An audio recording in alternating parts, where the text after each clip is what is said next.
What's going on? This is Quamon Fowler coming to you, and I appreciate for coming and checking out this podcast. Whether you are on the video, watching the video on YouTube, or if you are listening to the podcast, I want to thank you so much. I know it is a gap in between the podcast sometimes, and I'm just still getting acclimated with being a daddy and managing the different hats that I have, from changing diapers to helping mother out when, so she's not worn out. And also, we just started back teaching at my school.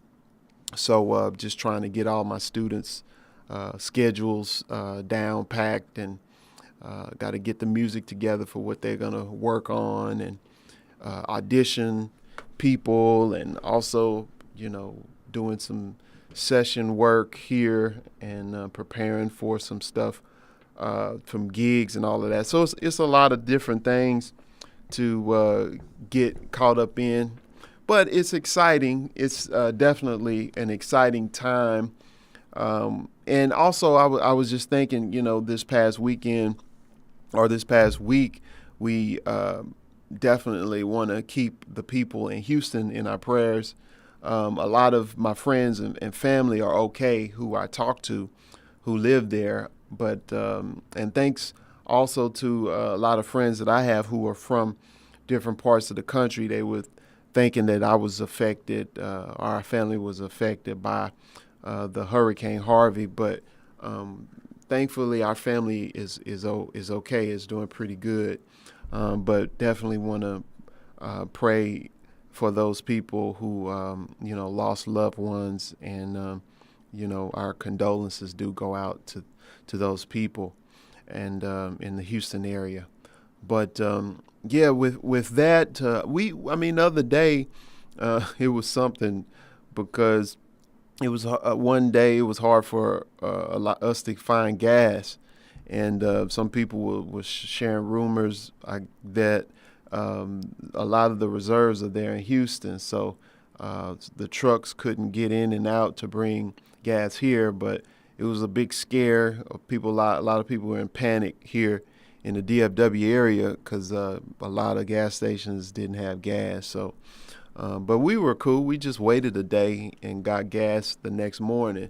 So it wasn't a big deal, but it was quite interesting just noticing how impressionable people are, with the internet. And, people make a big deal out of stuff and get really scared. And the thing that's quite interesting, just psychologically, you look at how easy it is to manipulate people through the media or through social media, and a lot of times people don't fact check. They'll just go off of what a friend shares, and then it'll just spark a fire, and then it can go viral. But it's quite interesting, these days, and you have to be really careful of, not to believe everything that you hear and see. I know we were fine. we already had our car, had enough gas in it. So, but I imagine people were thinking about, it's Labor Day weekend. So, if they were trying to get out to go out of town, if you can't get gas, your mind can go a lot of different ways. Like, dang, how am I get to work, or how I'm going to go on this vacation that I was planning on doing. But thankfully, everything was all good. We made it through it, and, we're here. So here's some updates for me and what I've been caught in. And this is like, so I tell you, make a long story short, I got caught in this cryptocurrency world. And I know some of you all out there probably heard of Bitcoin, and it's what you call a digital currency. So it's a way that people are able to buy and sell over the internet or through their phone. and make these transactions without having to have it go through a bank. Now, mind you, you do have to fund it through something like Coinbase, which is a company who allows for you to buy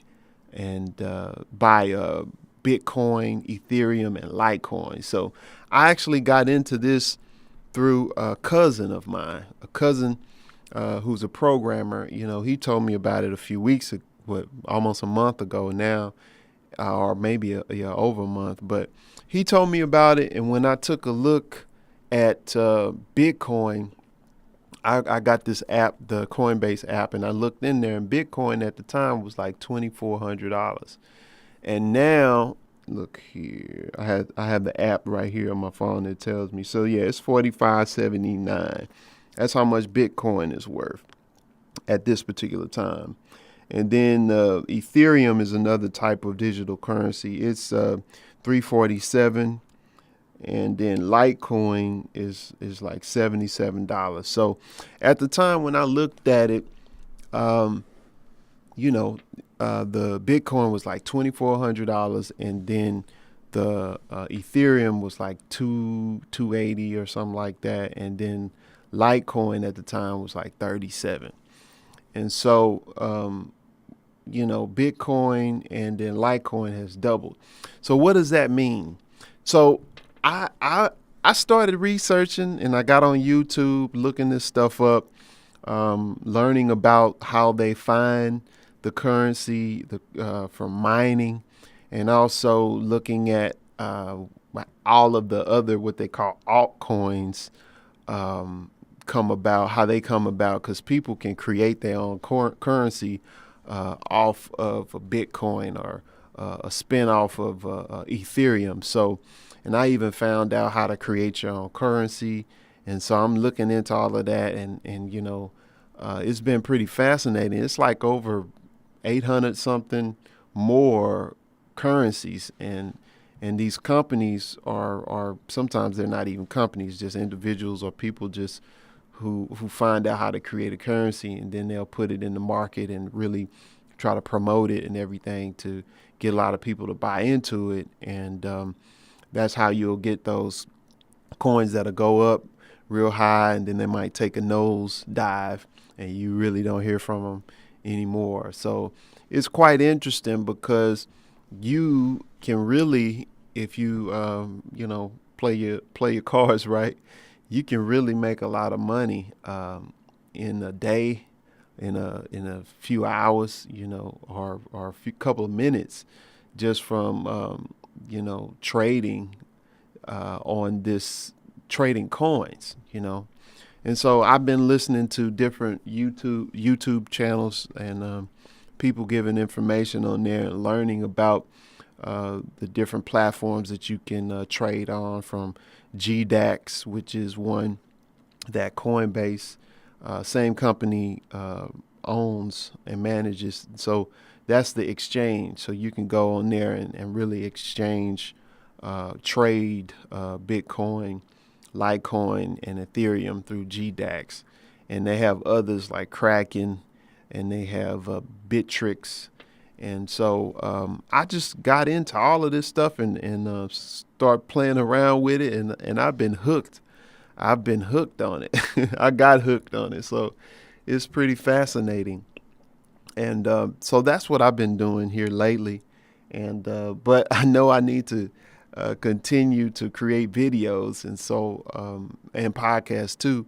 So I wanted to create this one and just kind of talk about what I've been learning. And let me talk about the opportunity that this poses, because I know, you have those type of people that'll sit back and watch, and, they'll be on the sideline just watching what's going on and talking about it and skeptical and stuff like that. And then you have those type of people who would just jump in there trying to learn, like me, trying to learn what's going on to make sure I'm a part or on the right side of stuff, instead of just watching it pass me by. And you can really think about it. It's really a shift in technology. And so if you think about even our lives today and this medium that I'm sharing through, a YouTube or a podcast, all of this stuff came about in the early 2000s. And even when these things came about then, it was like, a lot of people wasn't using this, or a lot of people didn't quite know how to use it or even what to think about it. But over time, it became something that everybody, or a great number of people, were doing, from the blogs on YouTube and even doing podcasts and stuff like that. And if you are a leader in a particular field, or artist, or something like that, you have an audience. you know, you learn that you can use these outlets like a YouTube and a Facebook, or Instagram, Snapchat, or Twitter, and share stuff with people, or and get a blog, and share stuff through your blog, and have an email list, and even share stuff with people who are on your email list. This is something that was, I guess, new, and I think about a lot of musicians that I know, who are accomplished musicians, but that don't do this stuff. I mean, occasionally they might put some videos out on YouTube, and they'll post some stuff on Facebook, and it's pretty convenient, because when you have your phone and you got the Facebook app or Twitter app or Instagram app, you can just record something and share it right there with the audience who are following you on those particular platforms. But a lot of musicians, or a lot of artists, or people really don't think about how, they don't create a strategy, or they don't use it in its full potential to really serve their audience, and even be able to monetize things, to earn income from what they have to offer. Not just the services from the standpoint of playing an instrument. Of course, I'm talking from a musician standpoint, but this can go. This really can be anybody. Somebody who's a karate teacher, or somebody who's a good basketball coach, or somebody who is a speaker. You can use these platforms really to speak to your audience and connect with that audience, or have those people out there connect with you, so you can grow your audience, and put them on get them to get on your email list, so that you can communicate with them. And it's been something that I saw, opportunity that I saw when I start putting videos up on YouTube. And with, at the time, MySpace was like the thing, and before Facebook kind of got all the attention. And numerous other platforms have opened up since then. But the principle of it is, if you are a leader or an influencer, you use these platforms to give your audience something to chew on, or how they can stay engaged with what you're doing. And so, I studied some other, info marketers, or information marketers. I followed a lot of people who were doing internet marketing, and I was seeing how they were putting these videos up on YouTube and getting people to watch them, and then click on the link that'll take them to a landing page. What we call a landing page is a page that'll have, a video on it, title, and then a place where you put your name and email. And then from there, once you get on that email list, then they can send direct messages to you, giving you tips or insights based on whatever that topic is that you're interested in. And then over time, once you get to know that person, like them, and then you trust them, then you become what they call a part of that person's warm market. And so I learned all of this stuff just from watching the trend go by, and I jumped in and took advantage of it. And so since I've done that, I've been able to start my membership site back in 2009, Jazz Webshed, which is now Texas Tenor Music Academy. And I was able to connect with different musicians from not only the country, but around the world. And I did the webinars and podcasts and all of that kind of stuff because I was fascinated with the technology. And so that allowed for me to earn some income from that, and get more students to broaden my audience and connect with more people just because I use these tools.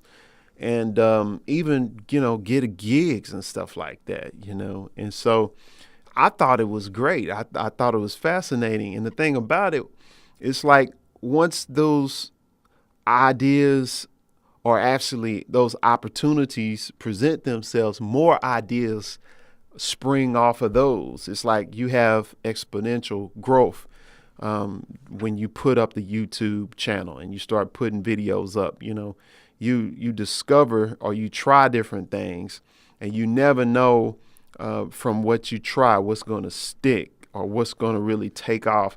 And it kind of goes into that whole thing with the 80-20 rule, where it's like, out of the 80% of the stuff that you do, only 20% of it is going to bring back a return or you know what I'm saying? Like, I'm more than just a saxophone player, and I don't even play saxophone that much because I'm doing all of this other stuff, But, people know me as a saxophone player, and a lot of times will want me to play gigs, or teach their child or teach them how to play saxophone, But it's just one of those things, it's like what sticks in people's minds, But I do a lot more teaching, and really my, I guess my gift really is teaching, because when you think about it, even on the saxophone, you have to teach yourself, or you have a process by which you do things, or a system by which you follow in order to get to a certain level, personally. And I've always been one to want to show people the process and the steps that it takes in order to get to that next level, by way of music. But one of the things that I've learned as I've gotten older, it's not just that area of how to grow in your musicianship, but it's also how to grow in finances, and even in business, because I had to do these things. I had to do these things.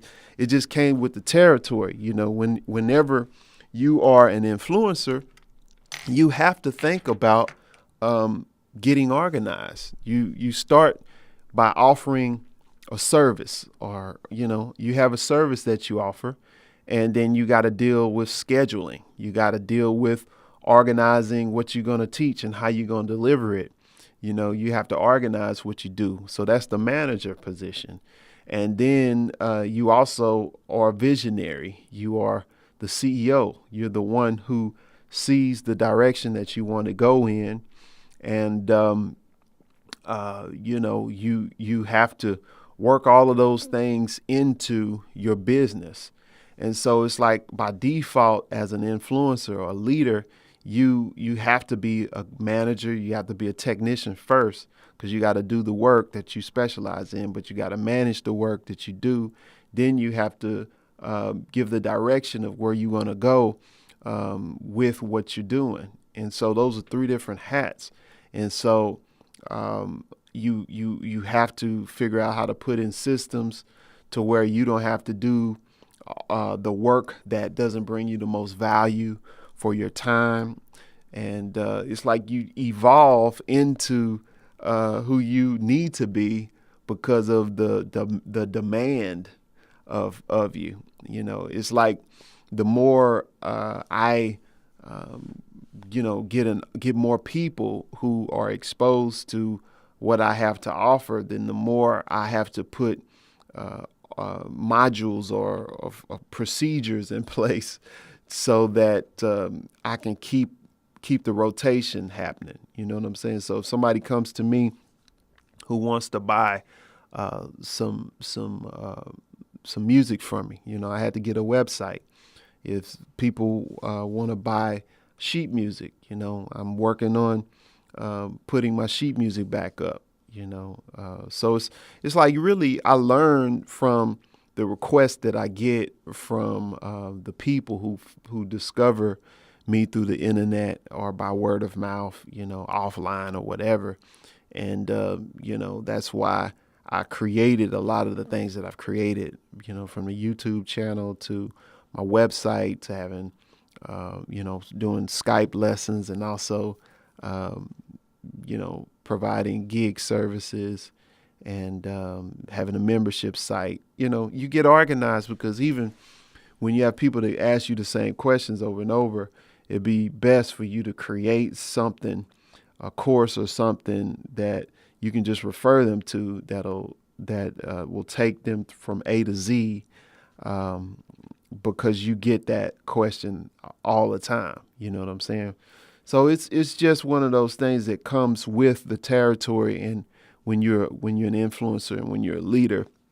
And sometimes, of course, being human, you want to be lazy, you want to just do your own thing. Um, but at the same time, if you have some goals that you want to accomplish financially, you have to organize yourself, and you have to take advantage of the internet and the technology that we have. So, yeah, that's what that's what I'm gathering, from this experience. And it really excites me, the technology that you have. And I can even share some ideas with you, like with this whole digital currency thing, because some people, a lot of people actually don't really understand it. So I'll give you an example. So if you have Bitcoin or you exchange your money, USD, if you're in the United States, for some Bitcoin, pretty soon you're going to be able to buy on a website like Shopify, or Shopify is going to have their customers to be able to include this on their website. Right now, it's new. So, a lot of websites don't have this technology in it. And even think about Amazon adopting it, and at that point, when you start seeing these other options to pay, it's kind of like PayPal. You remember before PayPal, it was really hard to pay through the internet. People didn't trust it, but now it's quite comfortable. It's a comfortable thing. When you see PayPal, it's a trusted route to go through. But I remember when I was doing my website, Jazz Webshade, and I was putting the PayPal button up there, a lot of people just wanted to send me a check or do it through their bank. They didn't want to go through PayPal because they didn't trust it. They wanted another route to go through. And so, but now it's adopted, from people using eBay a lot. They needed a payment processing, thing to go through. And so it's like a regular deal now. I mean, even think about doing business on the internet and sales. I remember when it was a Christmas, I forget the year, but they were talking about sales were so high. It was like the highest it's ever been in history because more people were buying all of their Christmas gifts and stuff on the internet. And now look at where we are now with Amazon. And, we're buying our food, our groceries, not just our, electronics or things for the house. We're buying groceries now. And now, who would ever think that we can just hit hit something in our phone and somebody show up at our house to pick us up in like 5 minutes. You know what I'm saying? These are all ideas that were employed, and a business was created out of it. So all I'm saying, or I'm saying all of that to say is, man, it's a lot of potential. It's a lot of opportunity out there if you just use some of the technology and have a strategy of how you're going to go about hitting your target and your goal. And so that's what I wanted to share today. That's pretty much it. And one of the things I want to say, I need you all to send me your questions or send me comments, feedback, shoot me an email, and let me know what you think. I want to have a conversation going. I always like to reply to the comments that I get on YouTube, or if you hit me up on Facebook or on Instagram. And you can definitely connect with me on those channels. The way that you can connect with me on Facebook is Texas Tenor Music. You can go to Texas Tenor Music. And on Instagram, it's Quamon_Fowler. Okay. And on Twitter, it's Texas Tenor, TEXAS10ER. YouTube, if you want to check out the, my videos where I'm performing and stuff like that, that's Texas Tenor, YouTube. But the channel for where I share a lot of insights, and in addition to lessons and stuff like that, that's the Texas Tenor Texas Tenor Music Academy page, which is still the old Jazz Webshed address, because I can't change it on YouTube. So you can go there and check it out, and like and subscribe, share, comment, like I said. And I love to hear your feedback and get with you. And once again, go to my website, QuamonFowler.com. Get on the email list and to keep in touch with me. And of course, if you want to check out some of the teaching stuff that I have, you can definitely go to Texas Tenor Music Academy. I know I got a lot of stuff going on, but I'm fascinated with this stuff, technology. And this is what I forgot to. I put up the radio, so if you want to check out the music of myself and some of my friends' music that I played on and some of their music, you can go to radio, QuamonFowler.com/radio. So you click music, and then under there, you can check out the radio. So you can check that out too. All right. So that's about it. And I appreciate you for taking the time to check this out. And I'll be back with you real soon. Okay. Peace.